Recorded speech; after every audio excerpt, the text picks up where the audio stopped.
Hello, welcome to today's broadcast. Thanks for tuning in.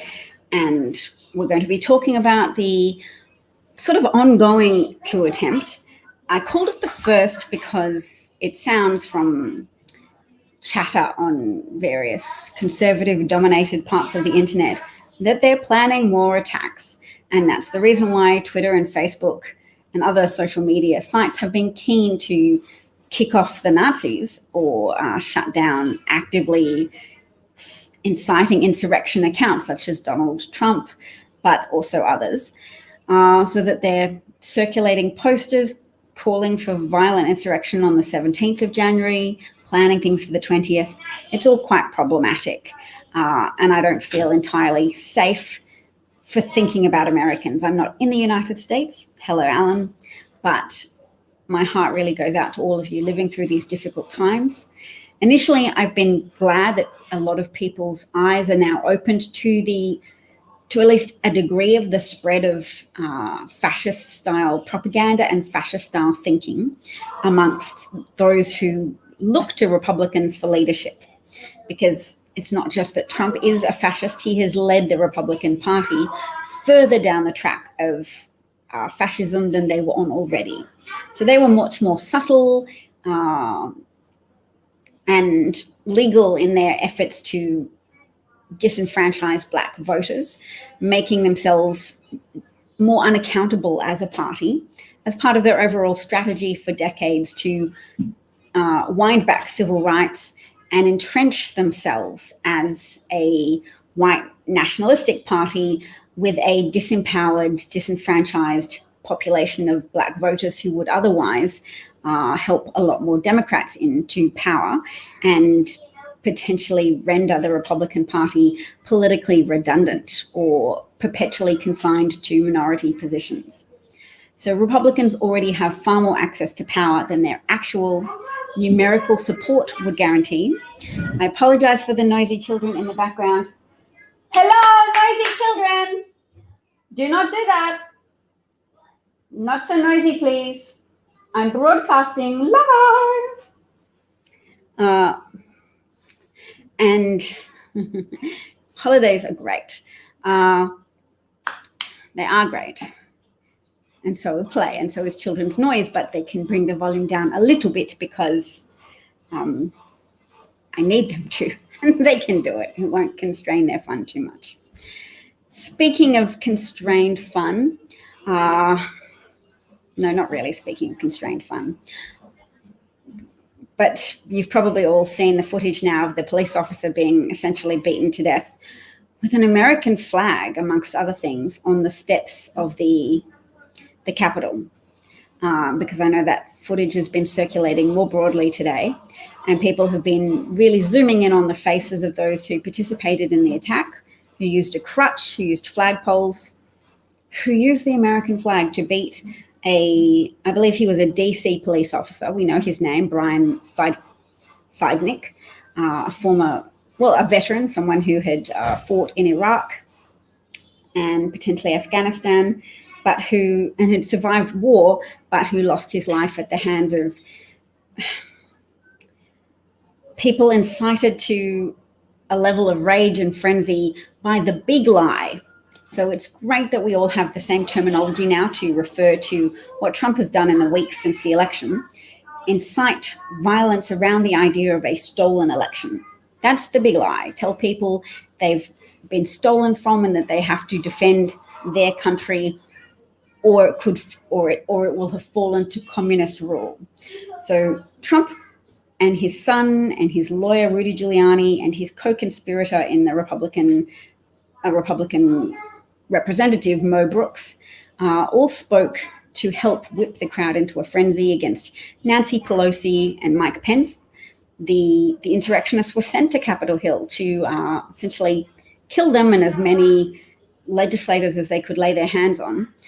Seth Abrams has done quite a good unpacking of the violent language in those speeches, the implications of you have to show strength to take your country back.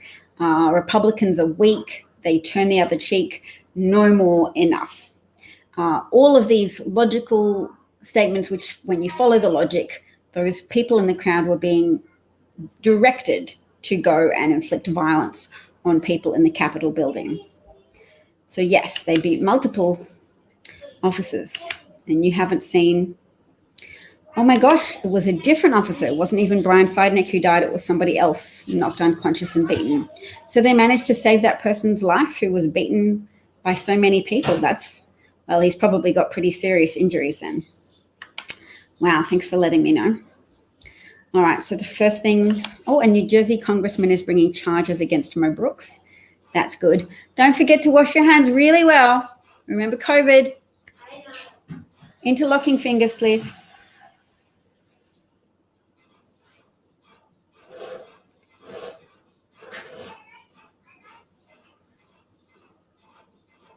I'm just listening to see how long. That sounds good. That sounds like a good amount of hand washing. Yes. Yes. Awesome. Dry really well as well.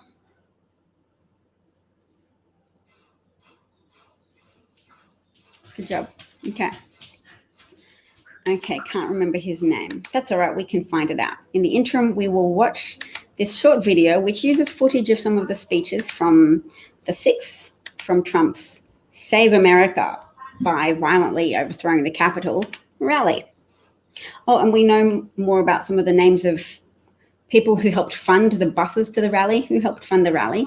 Amy Kremer, who founded Women for Trump, Women for America First, and also Ginny Thomas, the wife of Supreme Court Judge Clarence Thomas.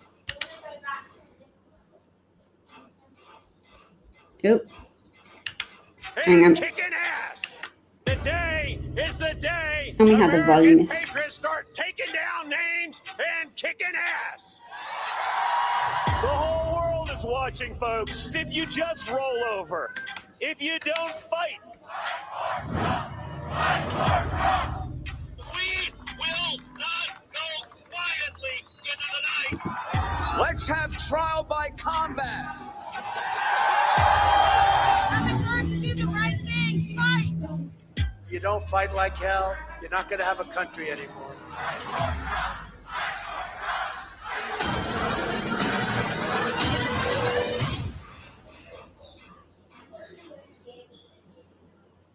Okay. Today is the day American patriots start taking down. All right. So yes, it would be great to expel Ted Cruz. That was a small extract of him saying, "We will not go quietly into that good night." Is this another ad? No, that's just a picture of Ted Cruz and Josh Hawley in front of the Capitol building. Yes, Ginny Thomas, wife of Supreme Court Justice Clarence Thomas, helped organize and pay for those buses. She organized 70 buses. And one man has been suspended from Twitter, Ali Alexander. I'll see if I can find you footage, but there are videos of him prior to the riot, talking to people about how they're organizing it, talking about how it's time to not put up with the theft of the election anymore. There were people who organized it. Oh man, I need my water. And then the Republicans in office who helped legitimize this the big lie that then inspired the violent actions. So again, more and more people seeing those videos is going to increase public support for impeachment.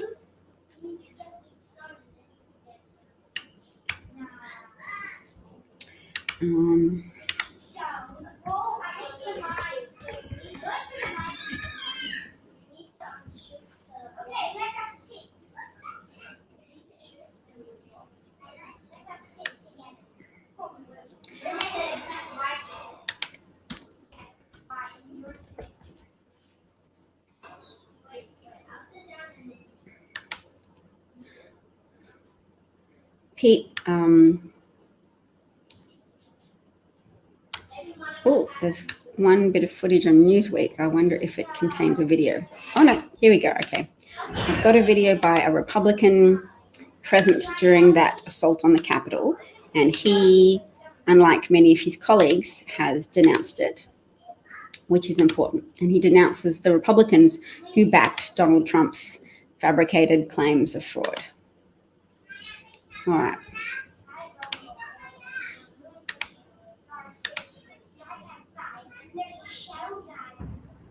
Hey everybody, it's Peter Meyer here.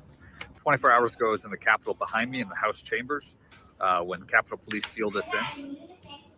Oops. How's the volume?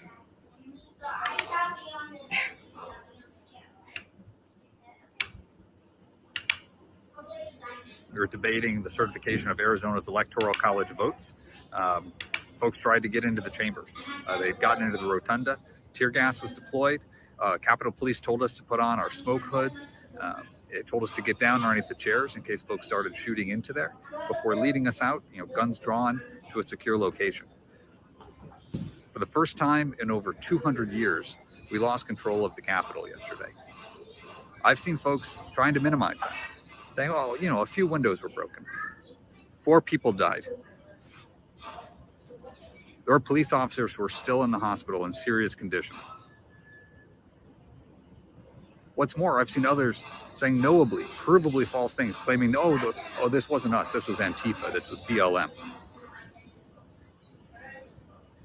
We got to this point because a number of folks, a number of politicians, a number of my fellow Republicans told things they knew were lies. They told people there was a stolen election. They told people that, if they came out, that they could change it, that they could put President Trump in power for a second term. They told them this knowing that this wasn't true. They lied, they deceived. They did it either to save their own political skins or to make a quick fundraising buck. It's contemptible. Now, there will be accountability, there will be justice for those who are responsible for what was done yesterday. For those who came into the building, for those who, were behind some of the violence that we saw. There may have been a protest out here, but the folks storming that building, that was an act of domestic terrorism. There were pipe bombs strewn around the Capitol grounds and nearby locations. People came in with weapons, with zip ties. You do that to hold hostages. This was a sad day for this country. We didn't have to have it get to this point. And we should never let it get to this point again. Okay, good. He gets it. I enjoy hearing one Republican take responsibility on behalf of his party for those who willingly disseminated a deception, a vast deception of those Republican voters who look to Republican politicians for accurate information. You saw a tweet of mine about the head of Capitol Guard who tried to, the Capitol Police. Yes, that's what he claims. So I'm taking people's assertions with a grain of salt. I hope there's substantial hearings. Now, what I'd like to do, I guess, is go see what I did share.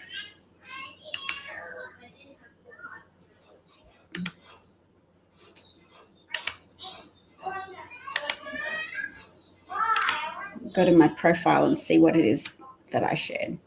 Hey, so my warning that, we covered that. So the outgoing Capitol Police Chief claims in the Washington Post interview that the Sergeant at Arms for the House and the Sergeant at Arms for the Senate prevented his efforts to call in the National Guard.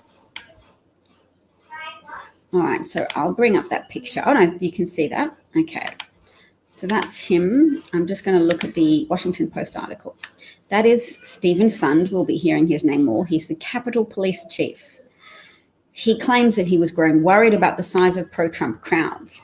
Now, one of the reasons why I'm treating his comments with suspicion is because Maxine Waters has already asserted that when she called Sund on the day of the invasion and said, what's the plan? He said, we're doing the best we can. And then the phone disconnected, whether he hung up on her, which I'm presuming is true, or possibly lost connection. It sounds as if there wasn't a plan and he was not able to reassure her about the people he was contacting or the actions he was taking. So anyway, he says he was going concerned to be on the safe side. He claims he asked House and Senate security officials for permission to request that the National Guard be placed on standby in case he needed quick backup. But Sund said on Sunday they turned him down. So Sund says he asked House and Senate security officials for permission to request that the DC National Guard be placed on standby in case he needed a quick backup. Now, remember, one other thing we're trying to determine is what happened in regards to the Maryland National Guard, because Larry Hogan said he was waiting for an hour and a half to get authorization from the Pentagon, from the acting Secretary of Defense, who is Christopher Miller, to get permission to send his troops who were standing by ready to go and assist, but they weren't given permission for an hour and a half. So Sund, this is his first interview since the riot. Sund has since resigned his post. He said his supervisors were reluctant to take formal steps to put the guard on call, even as police intelligence suggested that the crowd Trump had invited to Washington to protest his defeat, or violently overthrow the government, probably would be much larger than earlier demonstrations. Sund claims that the House Sergeant at Arms, Paul Irving, said he wasn't comfortable with the optics of formally declaring an emergency ahead of the demonstration. Meanwhile, Sergeant at Arms Michael Stenger suggested that Sund should informally seek out his guard contacts, asking them to lean forward and be on alert in case Capitol Police needed their help. Okay, so the claim is that Senate Sergeant at Arms Michael Stenger suggested Sund should lean forwards and just get guards he knows in other places to lean forward to be ready to come, and that House Sergeant at Arms Paul Irving. I know was it the House Sergeant at Arms? One was trapped with evacuated Congress members, and said, according to them, I wish I'd just retired last week, and didn't answer their questions. I think that was Stenger. So that would be the Senate Sergeant at Arms then, Michael Stenger. Stenger declined on Sunday to comment when a reporter visited his Virginia home. Oh, girls, could you close the door, please, darlings? I'm happy for you to keep playing, but you can make as much noise as you like in the room, but if you close the door, that would be really helpful. Thank you. Thank you, sweetie. Oh, wow, the children are being so quiet. So lovely. All right, so Sund says there were 6 times that his request for help was rejected or delayed. Sund's outer perimeter on the Capitol's west side, once an army of 8,000 pro-Trump demonstrators streamed down Pennsylvania Avenue after hearing Trump speak near the White House.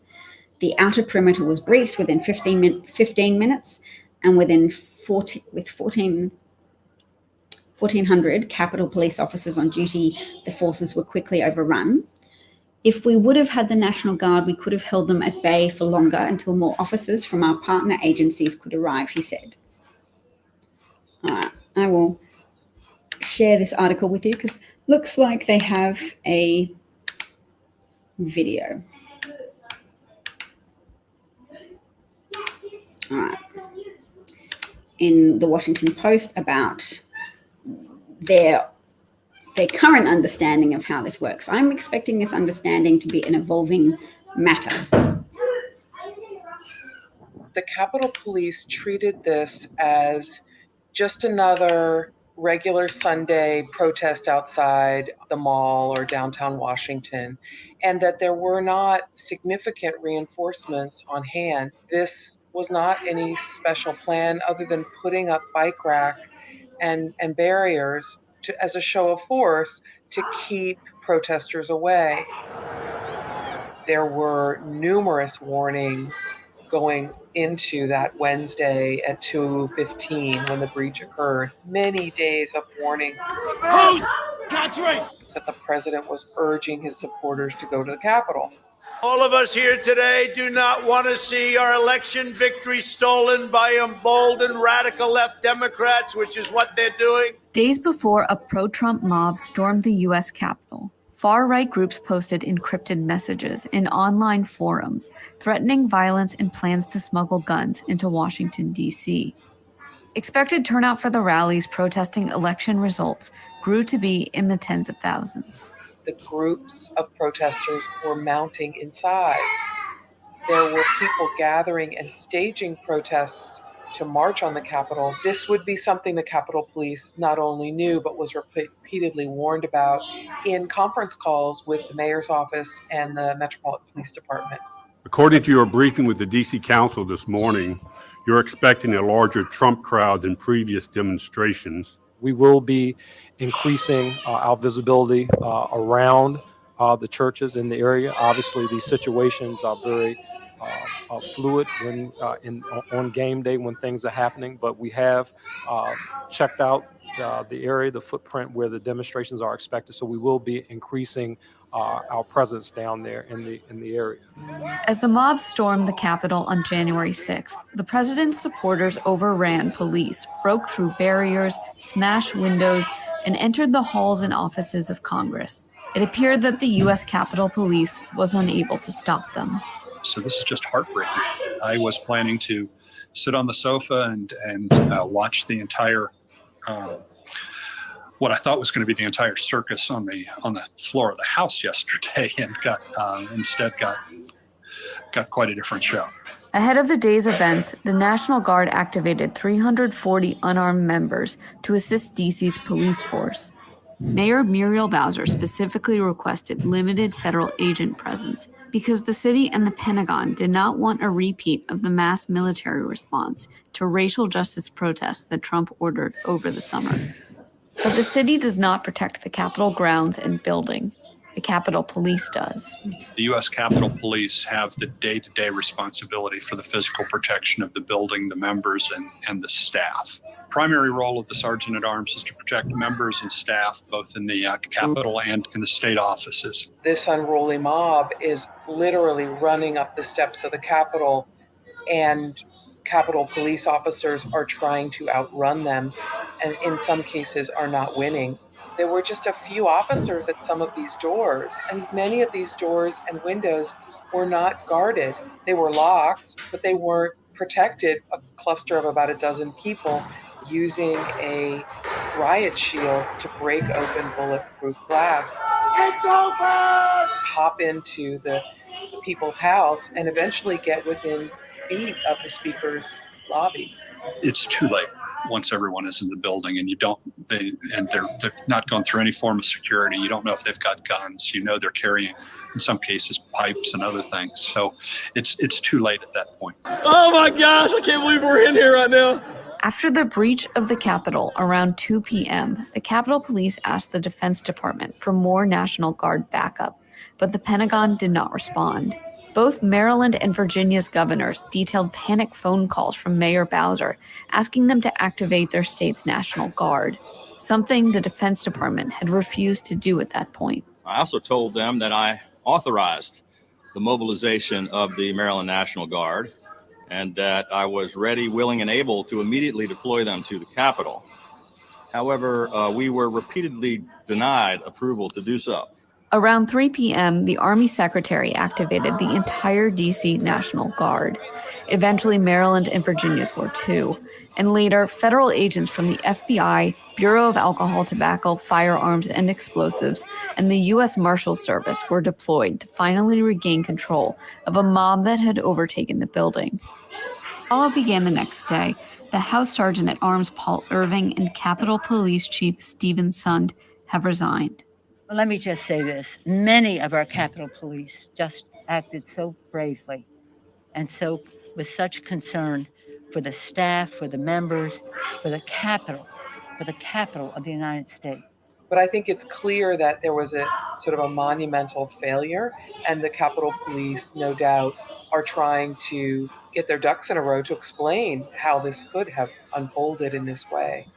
The morning after, 7-foot-tall, non-scalable fencing was erected around the Capitol, which will remain in place for at least 30 days.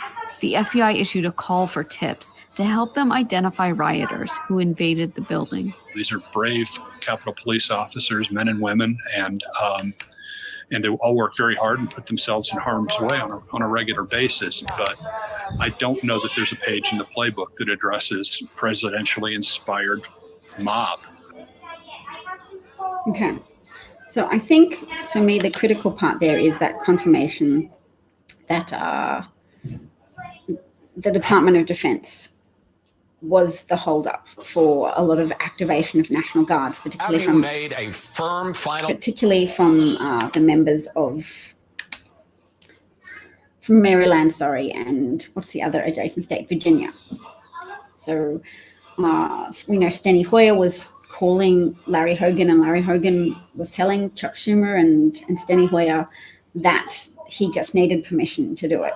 And Larry Hogan says that he waited for an hour and a half. So that video kind of glossed over a little bit. It said the Secretary of Defense did not straight away activate the National Guard. At some point activated the entire DC National Guard, but Maryland and Virginia National Guards were not activated until later. So they didn't really go into the time of that, but I think in the coming days and weeks, that time discrepancy will really be scrutinized a lot more, because it makes the attack on the Capitol, the attack on legislators, the attempted murder of Nancy Pelosi and Mike Pence, or the intended murder, the planned for conspiracy to murder Nancy Pelosi and Chuck Schumer and Mike Pence. That time discrepancy between the Secretary of Defense, or the acting Secretary of Defense, Christopher Miller, taking the calls, the panicked calls from Larry Hogan and others, that's going to be examined in more detail. And yes, it is absolutely another argument for DC statehood that Mayor Muriel Bowser should have been able to activate that National Guard herself. It wasn't a revolution, it was a coup attempt, because, yes, Trumpers had been told that there was no such thing as a Biden win, that the Biden win was imaginary, which made them very angry with the government and the media for going along with what they saw as a fabricated Biden win. And they were told that there was so much evidence that they were then able to overlook the evidence of 62 lost court cases, which is where Trump pursued a legal avenue of overturning the election results, hoping that judges that his cronies in the Republican Party had nominated to various benches would bend the law to help overturn the election results. But Trump, like a mob boss, overestimated the degree of mob loyalty of judges he had appointed or nominated. So he had to try his next tool in the toolkit, which was inciting a violent mob to attack the Capitol and to seek to violently hold legislators hostage and demand that the results of the election be overturned. So I have something else I want to share. Let's post it, which is that Republican politician we heard before explain that his colleagues are responsible for having deceived millions of Americans who voted for Trump, that their votes had been negated by fraud, by indulged, celebrated mass conspiracy fraud to steal the election on Biden's behalf, going with their tendency to have confirmation bias in favor of a president they not only liked and endorsed, but worshipped as if he was the second coming of Jesus himself in many cases. And we do have to make sure we make room for analysis of the part that Christian fanaticism played, or Christian extremism played in these riots and in this ongoing insurrection effort. It's ongoing. They're still trying to prevent Biden from being inaugurated, and the threat of violence is very real. So this is what I'm trying to show you now. So Representative Peter Peter Meijer, Meijer, so he's on Twitter. He's a Republican from Michigan, and he's the Republican who won the seat previously held by Justin Amash. So he tells a magazine called Reason that some House Republicans who voted to reject the election results during that certification of the Electoral College results process, that they knew they were lying about the election, but worried about the safety of their families. So he writes, the voters, they were being lied to, they were being misled. Some of my colleagues in Congress, they share responsibility for that. Many of them were fundraising off this Stop the Steal grift. I don't understand how you can look in the mirror and go to sleep at night without that weighing on your conscience. I fundamentally do not. I'm just at a loss for words about how some of them have acted in ways that are just knowingly, provably false. And they know they're lying too. I mean, maybe I'm coming in here with too naive an expectation of human capacity and decency, but I also was an interrogator in Iraq, so it's not like I'm a Pollyanna. And the interviewer asks, did you get any kind of visceral sense from some of those people that they maybe thought about it a little bit differently yesterday afternoon as opposed to yesterday morning? Did people get shook by seeing the consumer results of their rhetoric? I mean, and Peter Meijer responds, I mean, we saw a number of senators and a handful of members of Congress change their perspectives. I know Kelly Loeffler did, just to back out. Kelly Loeffler had said she was going to challenge the Electoral College results, but she didn't after the overrunning of the Capitol. He says, I guess that's good, but it's not ideal. But what to me was the most bewildering was folks giving speeches that were written that morning as if we weren't in a body that had windows broken in just a few hours earlier, law enforcement drawing weapons, as if a woman hadn't been shot and killed 100 feet from where they stood, right? There was still dried blood out there, and they were giving the exact same speeches, the exact same arguments, telling what they thought their people wanted to hear rather than telling them what they needed to hear. And then this is the point that I really wanted to get to.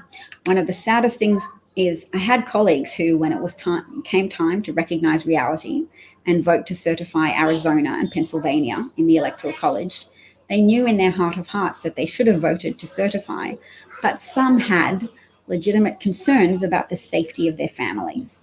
They felt that that vote would put their families in danger. Really? You heard that? Yeah. Wow, that's pretty striking. So this is from an article in Reason magazine. I urge you to read it. It's just important not to excuse or condone the lies of Republicans or the ambition of deceitful Republicans like Ted Cruz and Josh Hawley, who definitely have run hard with the big lie of deceiving Republican-leaning voters that the election was stolen and that therefore a violent response is necessary. But that there are lower key players who may have acted in a way that we know is inherently corrupt, but that they also fear the mob attacking their family. Now, there was also a protest on the day of these riots, I think in Ohio, and I just saw a journalist report today that someone took the microphone at some point and said, they've overrun the Capitol. No, he didn't say they've overrun the Capitol. They're inside the Capitol. They're going to find Mike Pence and murder Mike Pence. And the crowd cheered for that. They cheered for a projected murder of the vice president. Trump's intensely loyal, obsequious, I've seen the word oleaginous used, which means oily. So yes, oleaginous, devoted, obsequious, sycophantic Mike Pence was rapidly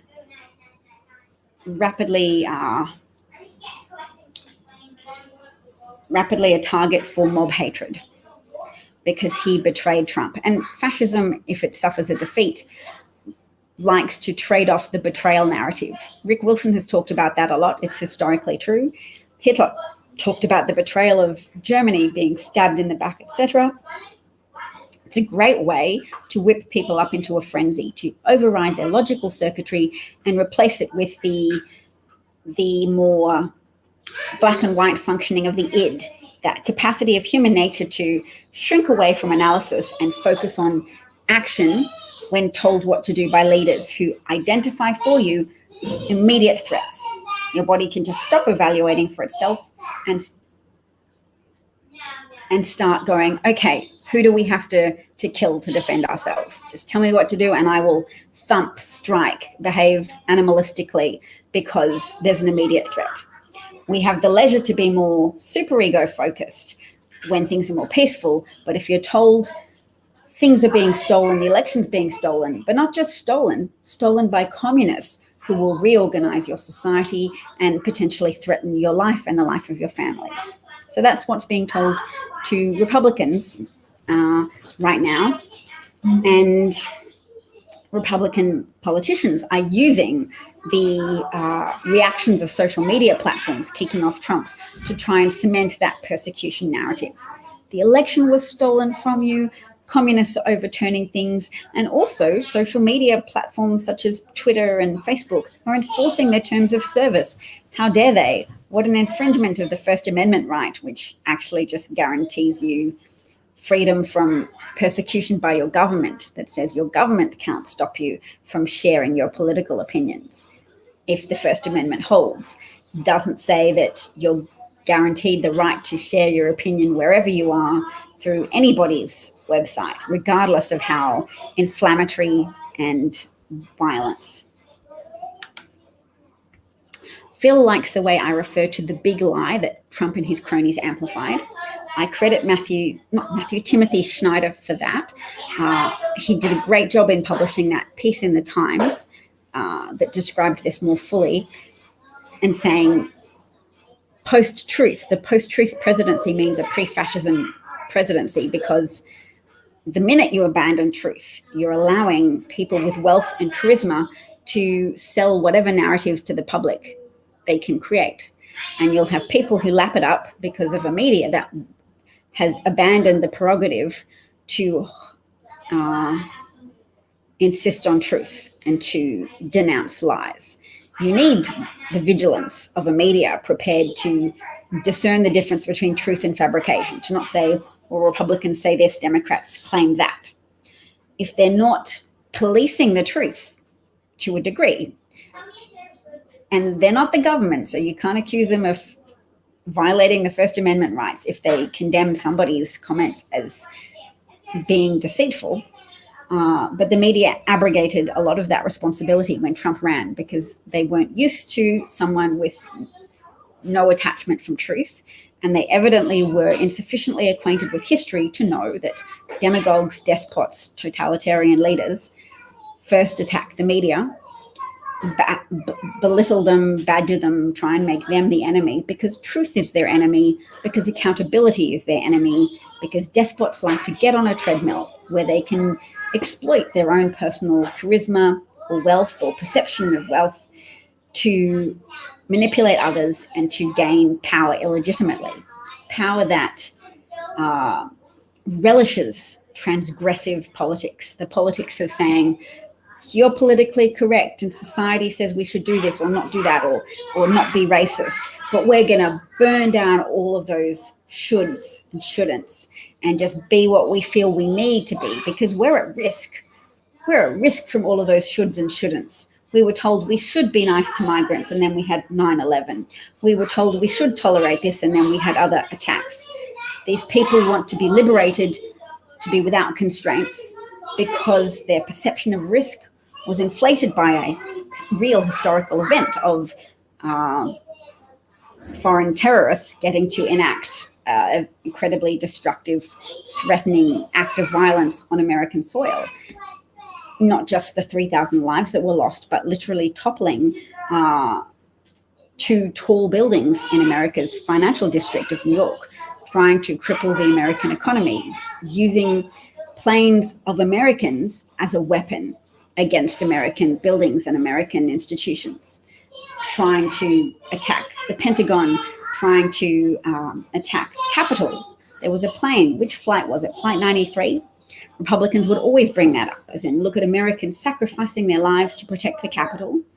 And they've taken that whole identification of we are the protectors of America and Democrats are those loose, overly compassionate people who weaken our defenses. They've taken that logic and run so far with it that they've embraced treason and they've exposed the Capitol to attack. Without a plane being flown in, without foreign extremists, they cultivated homegrown domestic extremists. And that's always been part of the risk of America. Whichever former president it was it Herbert Hoover, who said, when fascism comes to America, it will come wrapped in a flag and carrying the Bible? Let's check the origins of that quote and what it is exactly. When fascism comes to America, it will come wrapped in a flag and carrying a Bible.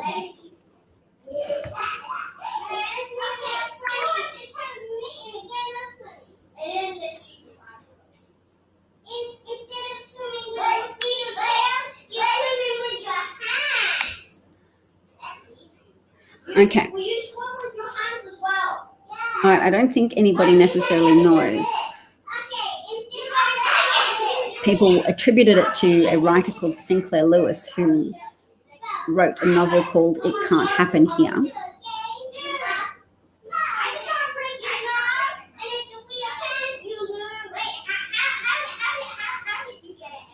And there was also a play by someone called Sherman Yellen called Strangers in the late 1970s, which had a similar quote, but no one, including one of Lewis's biographers, has ever been able to locate the original citation.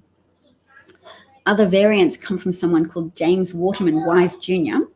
in the Christian Century book published in 1936, who noted that Hearst and Coughlin, presumably politicians, were the two chief exponents of fascism in America. Exponents meaning, I guess, proponents, people who support it and promote it.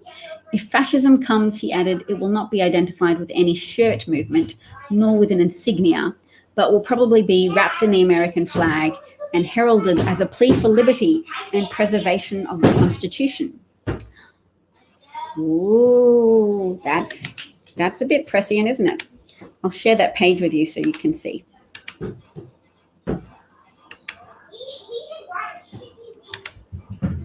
And visit it yourselves if you want. So that's from the Lewis Society Frequently Asked Questions page. So whose name do we need to remember for that? The writer is James Waterman Wise Jr., noticing that fascism will probably be wrapped in the American flag and heralded as a plea for liberty and preservation of the Constitution. Well, that needs to be a meme, doesn't it?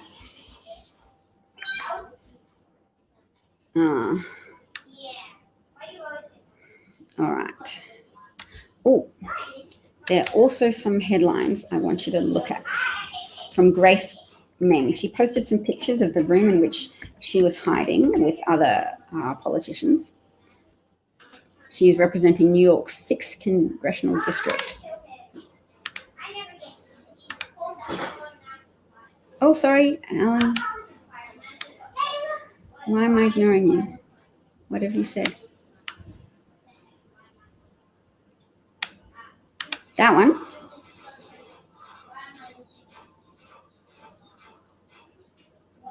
Okay.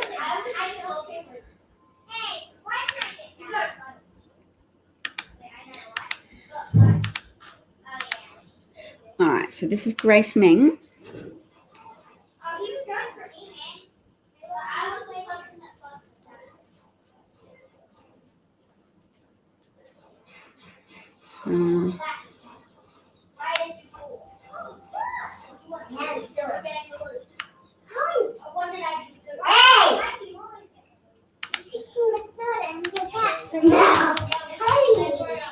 Reading the message that you sent in the middle of all of this.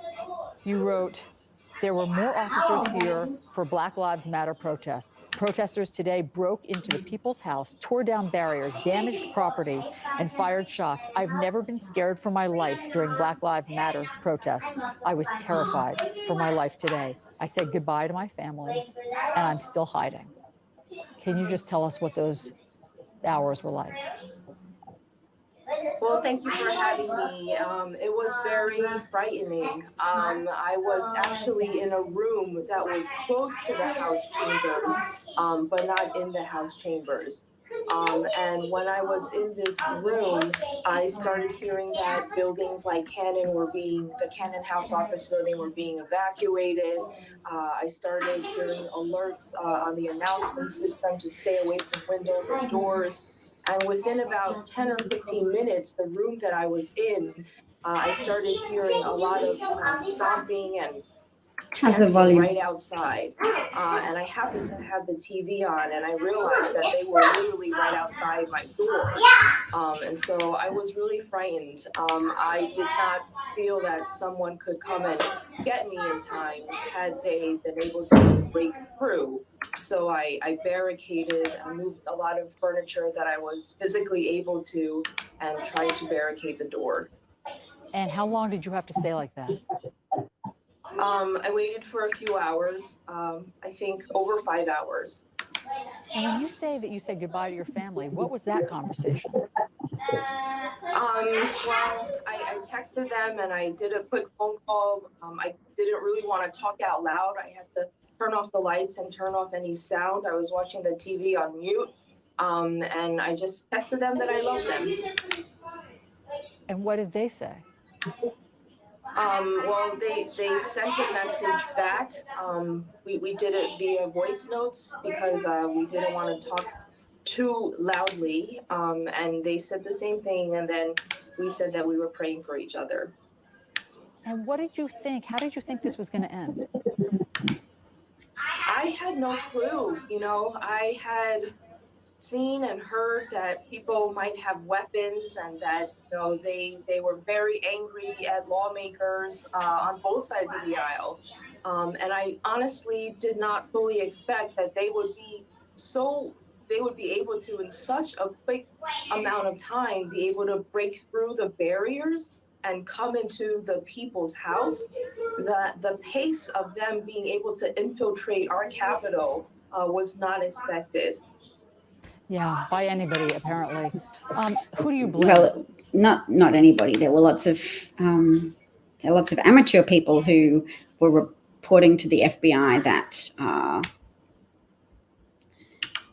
that Parler, etc., was showing evidence of organizing an insurrection. All right, so now I found a different Grace account, her personal one, in which she shows the pictures. Okay. So this is Grace. She said, they told me and others inside that help was on the way. So there is the procession of people. Look, the invading people are still walking between the lines as if they're tourists, but she circled in red that's the door where she was hiding. So she would have been able to hear hours of these people walking into the Capitol. And there's the furniture piled up against that door. So there's a chair against the door and then other chairs pushing that chair in to try and make it more difficult for someone to come in and kill her. And of course, there's the people scaling the walls. And then as well, that picture of the people outside. Which deliberative house is that? Is that that's the House of Representatives, isn't it? You can let me know if you know which one that is. I think I've heard differing accounts that that's the Senate or the House of Representatives. So she says, they told me and others inside that help was on the way, but in reality, ...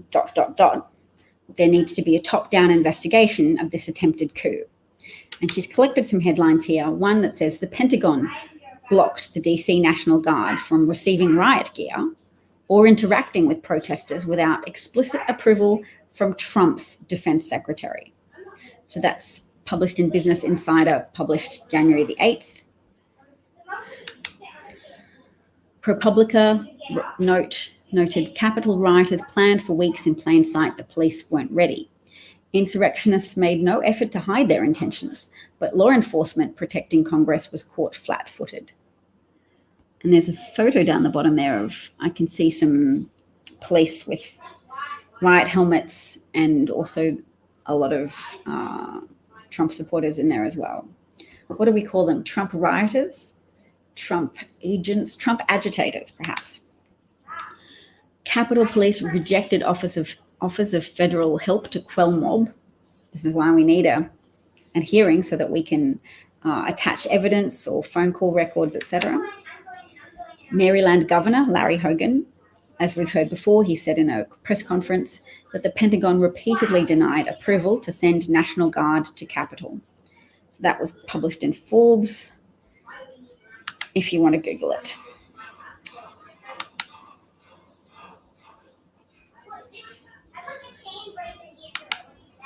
So there's something that runs daily at 5 p.m. by Benjamin Witz at Brookings Institute. What is run? Cosmic Rose asks if I've seen the letter that Pelosi sent to Pence giving him 24 hours to deal with Trump. Congress would start proceedings. I've been hearing about that for a little bit, but I didn't love the timeline that much because I want them to start impeachment on Monday, but I think they will. I mean, today's Monday for me, so it'll be Monday.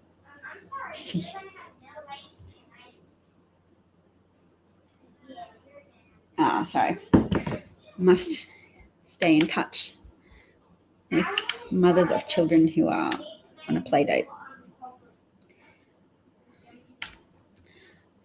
And of course, we have other people reporting, GQ reports that they had a map of tunnels in the basement of the Capitol, and they were talking on forums about how they were going to be able to stop Congress from leaving. They imagined that this was the day there were going to be mass executions of Congress members. So let's check out that article published in GQ. Oh, good work. Paul's going to write down the numbers for the FBI and report threats directly. Excellent. Nobody's hungry yet, so that's good. They're sated temporarily, at least on the banana bread and raspberries. But I'm sure I will have to go soon and chop up some cucumber and maybe make cheese and cauliflower tortillas. You grate the cauliflower really finely and put it in a grilled cheese tortilla and close it off. If you don't put too much cheese in, then you don't have too much of a problem cleaning up your sandwich grill afterwards.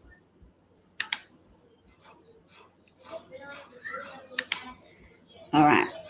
So this is the GQ article. Can you see it? Yes.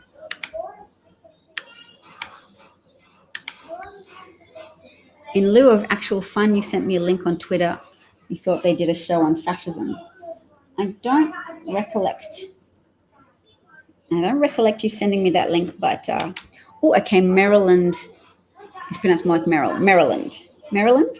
Thank you so much. I do love people offering me help with my pronunciation because I don't hear it anywhere. I'm just reading these words. I occasionally watch little clips of television, but not much, and then I don't get enough exposure for pronunciation. The man who saw yesterday's coup attempt coming is only surprised it wasn't much worse. He wrote on December the 21st on Twitter, on January the 26th, armed Trumpist militias will be rallying in DC at Trump's orders. It's highly likely that they'll try to storm the Capitol after it certifies Biden's win. I don't think this has sunk in yet. And then the author continues, it sank in for the rest of us yesterday when Trumpist militias stormed the Capitol. If Aryeh Kovler knew, why didn't everyone else? We all could have, says Kovler, a political consultant with a background in government relations in the UK, who studies extremist Trump message boards. In his telling, it wasn't all that difficult to see the writing on the wall. In fact, many people went beyond Kovler and went as far as to email DC police warning them of an incoming siege. A single Trump tweet had the power to provoke his base into organizing yesterday's events. Big protest in DC on January the 6th. Be there, will be wild, Trump wrote. Once Trump said be there, Kovler said in a phone call Thursday morning, they interpreted that as a call to action, as their marching orders. As one Trump reporter on Reddit interpreted it, Daddy says be in DC on January the 6th. So they took it as marching orders. Phil's off. Thank you for being here, Phil. Appreciated. It's midnight in Washington right now. A censure resolution would gain more support in the GOP than impeachment. Republicans have privately been pushing for that and are trying to get on board. So you think impeachment would destroy Biden's reputation with with Republicans, but impeachment isn't Biden's job. Oh, but it will be more related to him if the impeachment occurs in the House before inauguration and then has to continue in the Senate after inauguration. But it would strip Trump. A successful conviction would strip Trump of all of that, Secret Service protections, etc. I mean, I guess the main thing we're waiting for Trump to be stripped of is that legal immunity associated with the presidency, not because the Constitution compels it to be so, but because a memo was written in 1974 in the Office of Legal Counsel suggesting that a sitting president should not be actively prosecuted. That was written during the Richard Nixon era, and I wish it had been challenged before Trump's presidency, but yes. Trump certainly would not care about a censure, and it's an inadequate response to actively cultivating sedition and insurrection and violent overthrow of government. And Trump hasn't finished doing that yet either. So a mere censure minimizes his crimes and pretends that he's finished doing it as well. Which Republican was it who today suggested that Trump had touched the hot stove and wouldn't do it again? It was a man, but it was reminiscent of Susan Collins previously saying that she thought Trump had learned a lesson after he was impeached in the House last time and Republicans failed to convict him in the Senate, which really means that the lesson he learned was that Republicans will render him unaccountable to the American people by virtue of the actions of their elected representatives in the House, and thus leave him to be upheld and defended by the determination of his adoring fan base. Okay, so Republicans are pressuring Biden to censure Trump rather than risk Biden's reputation with them. Yes, but Republicans' reputations are in free fall, don't we think, the more that the general public is getting exposed to video clips, to the evidence of their own eyes about what happened in the Capitol, and it begins to dawn on them more thoroughly that this was a violent attempt to overthrow the government and that Trump directed them to do that and that various Trump allies supported those efforts to violently overthrow government, to negate the results of the election and to keep Trump in power for a potentially endless, infinite amount of time, in that it would end elections. It would end elections. You might have show pony elections or fabricated, managed democracy elections. But once you've accepted one election result being violently overthrown, then that's an end to any more elections you might have, because if you've gotten away with it once, you can violently overthrow others, or you're so confident that you're untouchable, you can just organize for pretend elections to be held in the first place. Who thinks that Mike Pence will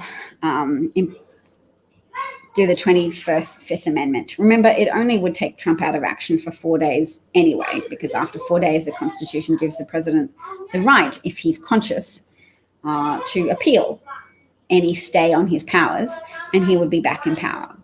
So to me, the 25th Amendment is just good to be enacted quickly to then create space for impeachment, to take him out of power straight away, to take the nuclear codes away from him straight away, while the process of impeachment then continues for a few more days to permanently strip him of power. To permanently strip him of power over the next 7 more days after that.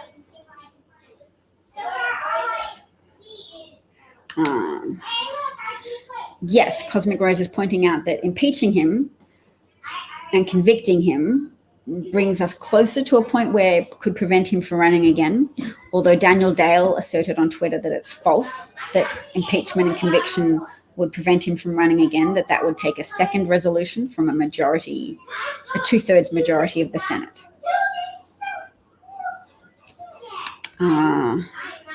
No, look, America does have a long history of assassinations, but the fact that Barack Obama stayed safe through 2 terms, despite the large numbers of violent white nationalist seditionists in the United States, that indicates that, typically speaking, the Defense Forces and the Secret Service are good at preventing, and I should add the FBI, are good at preventing assassination attempts nowadays, with the exception that people could have been assassinated yesterday because Trump appointed Pentagon leaders were not keen on letting armed National Guard or armed forces be brought to the Capitol to guarantee the safety of Congress members. And Alan points out, yes, many have speculated, with good reason, that there have been so many resignations by people like Education Secretary Betsy DeVos, Mitch McConnell's wife, Transport Secretary Elaine Chao, because they don't want to be on the record supporting the 25th Amendment and to prevent the 25th Amendment to be enacted. Your Band-Aid fell off? And it didn't stop yet. Oh, do you want to? It's not bleeding or anything, but you can get another. It is bleeding. You think? Still a bit red. It's a bit red, yeah, but that's different to bleeding. A red line means you can see. No, that's not the cupboard next to it. That one. Yeah, I'll put on another Band-Aid. You grab it and bring it to me and I'll put it on for you.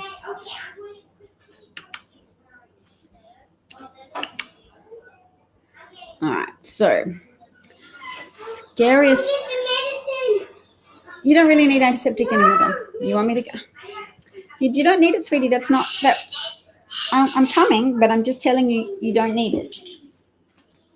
Cuts don't need lettuce. Well, the cuts do need antiseptic if they're open cuts, but that cut has mostly closed up. There's just a little bit of red line that's still visible, but I will put on the antiseptic for you. Come here. There you go. That looks like syrup. It does, doesn't it? But it's a type of antiseptic. How are you feeling, little one? It feels ow? Yeah, that's called a paper cut. In the medicine. It's called a paper cut. There you go. I know. That's what I said. Okay. I know you know because I told you this morning and your memory is pretty good.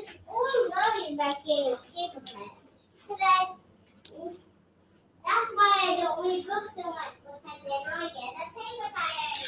No, you don't get paper cuts from reading books, darling. You usually get paper cuts from the craft paper. Reading books is not likely to give you a paper cut.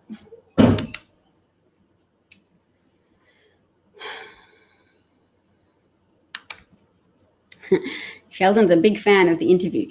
Tell us why, Alan, because I know a lot of us are focused on current news at the moment, like just developments into or revelations about what's happening in regards to the Capitol riots. And that sounds more like a big picture. So what would you say are the most insightful conclusions you gleaned from listening to that anatomy of a revolution? Is it talking about Trump's revolution or Trump's insurrection efforts, or is it talking about insurrection efforts over time? Sell us on this, because we are very consumed with current event news.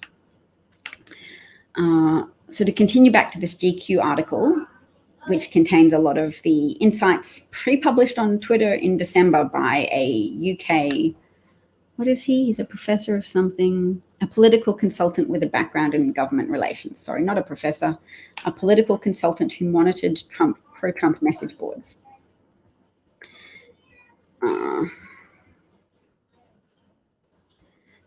Kovler wondered if one way the protesters might swing the election in Trump's favor was by forcing Congress to certify him as the winner at gunpoint, he wrote in his original Twitter thread. This wasn't baseless theorizing either. It, too, came from online posting visible to anyone who bothered to look. They imagined that this was the day there were going to be mass execution of Congress members, Kovler said. So while DC police assert that there was no intelligence that suggests there would be a breach of the US Capitol, Kovler is just surprised it wasn't much worse. So let's not believe leadership when they tell us there was no way anybody could have predicted the violent insurrection mob. They were openly talking about it in messages that were not encrypted, just on pro-Trump message boards. what's the yes in response to Alan? Is it yes, it's about the revolution currently, or yes, it's about the insurrection efforts over time? I will listen to it, but just not during the broadcast. Pelosi is invoking, yes, this good part of the Constitution. Pelosi is invoking the Fourth Amendment, Section 3, in her letter to Pence, giving him a shot across the bow to the 140 members that supported Trump so that they can be expelled too. I'm so glad you mentioned that, because I hadn't really given much thought to looking out for that letter that Pelosi sent Pence. But if she was referencing that fabulous section of the Constitution, we've obviously got some preferred parts over others. Let's go Article 14, Section 3.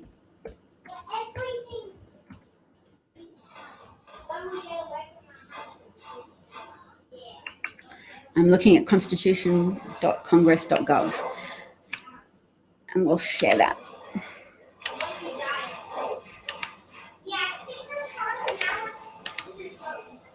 Can you hear my son and his friend playing? You probably can, because it's quite loud, isn't it? We'll probably need a break anyway. Okay, this will be the last thing I cover. No person shall be a senator or representative in Congress, or elector of president and vice president, or hold any office, civil or military, under the United States or under any state, who, having previously taken an oath as a member of Congress, or as an officer of the United States, or as a member of any state legislature, or as an executive or judicial officer of any state, to support the Constitution of the United States, shall have engaged in insurrection or rebellion against the same, or given aid or comfort to the enemies thereof. But Congress may, by a vote of 2/3 of each house, remove such disability. All right. That's the disqualification from holding office. And then we'll look at the disqualification clause. The right to remove disabilities imposed by this section was exercised by Congress at different times on behalf of enumerated individuals. In 1872, the disabilities were removed by a blanket act from all persons except senators and representatives of the 36th and 37th Congresses, officers in the judicial, military, and naval service of the United States, heads of department, and foreign ministers of the United States. 26 years later, Congress enacted that the disability imposed by Section 3, incurred heretofore, is hereby removed. Hey, that kind of seems important, doesn't it? They removed it? Because if people are wanting to use it, I'm concerned if the disabilities were removed in 1872. But again, I don't understand the legal language of it very clearly. And when they say disabilities, I'm presuming they're referring to engaging in insurrection or rebellion.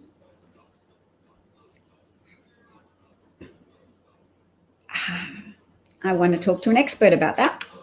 All right, well, let's save that link and go post it on Twitter to Lawrence Tribe or somebody who's constitutionally active.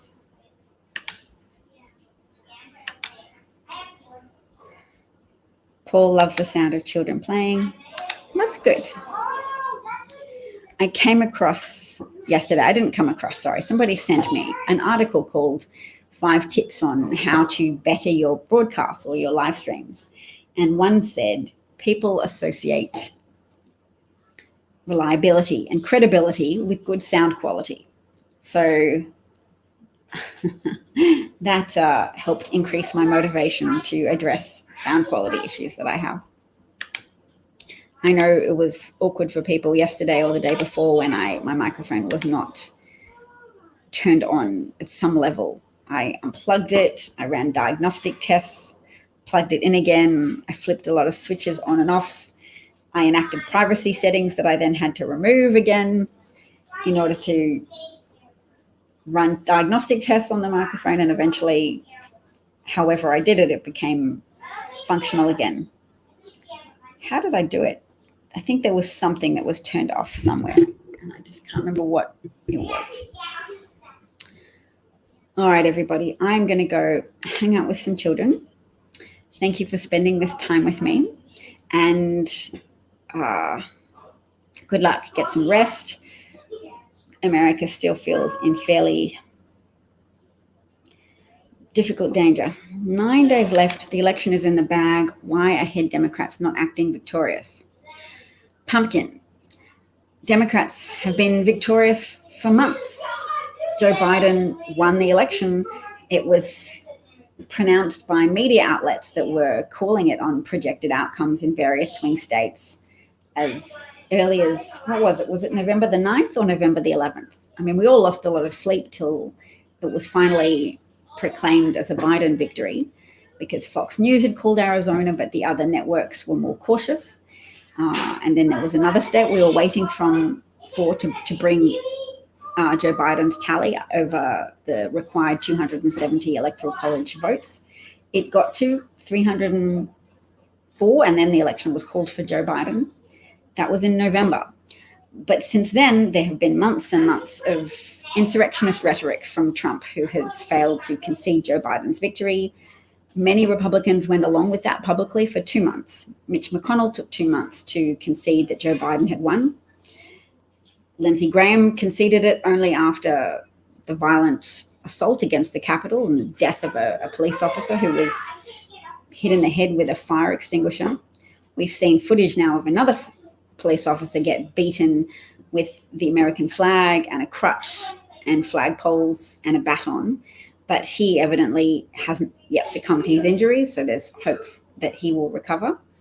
And yes. So that's why Democrats are acting as if the murderous, anti-democratic, violence-inciting fascist currently occupying the White House have some kind of consequences to deter him from further escalating his efforts to orchestrate violent insurrection. Does that make sense to you? Why Dems not acting victorious? They're acting responsibly.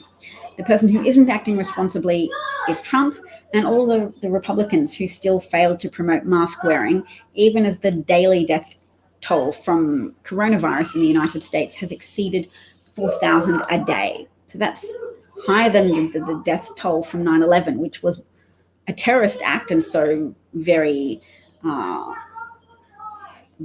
damaging to people's psychological well-being because of the fear it arose. People aren't afraid of COVID, but in a way that's a false sense of complacency that Trump opened the door to, and that he's left that door open, and many Republicans continue to pry or to hold that door open, that door to false complacency that encourages deadly behavior that encourages the spread of a virus that has taken hundreds of thousands more lives than 9/11 itself. Now, suffocating deaths in quiet hospital rooms is not as much a product of spectacle as the the death caused by fanatical terrorists on 9/11 in 2001. But they still involve the loss of loved family members, the stolen decades of happiness and fulfillment.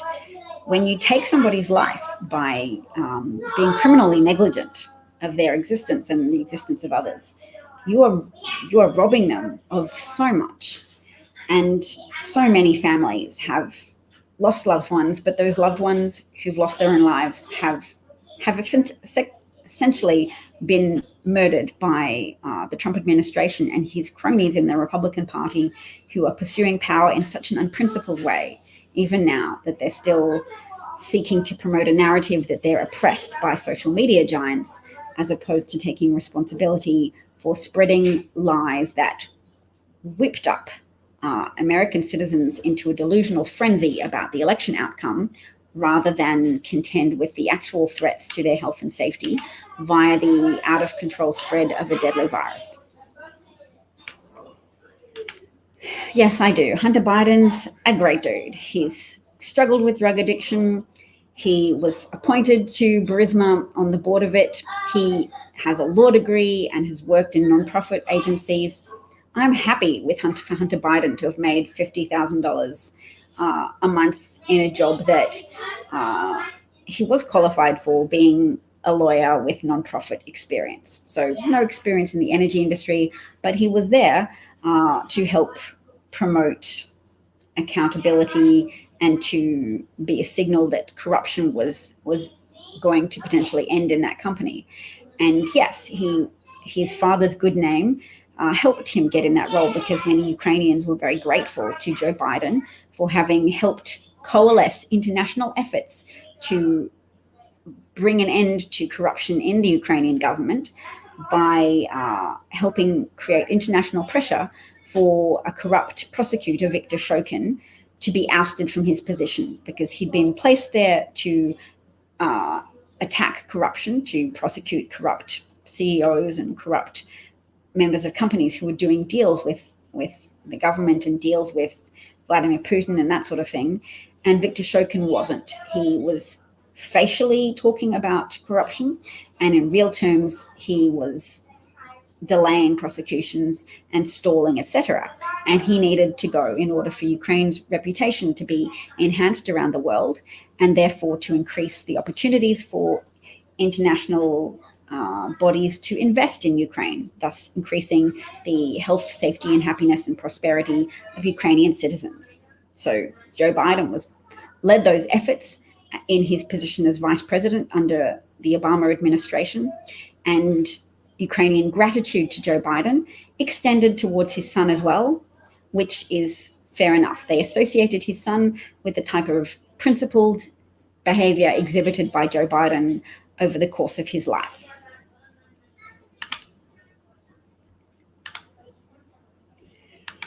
He is a troll, and my speech is not just for him, but it's to help script for everybody else. Defense of Hunter Biden that speaks to what Joe Biden did to help Ukraine, and speaks to the gratitude that many Ukrainians felt towards the man who is the president-elect of the United States.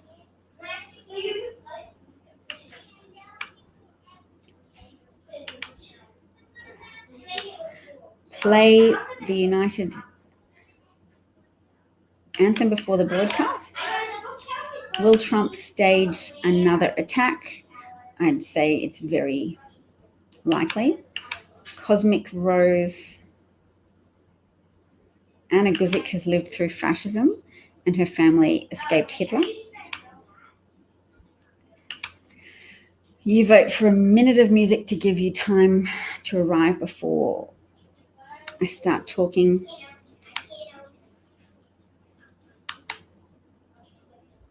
The class is ending early and Racket-Troll is still fun.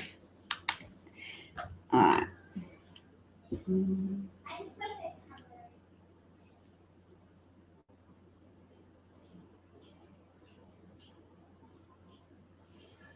All right.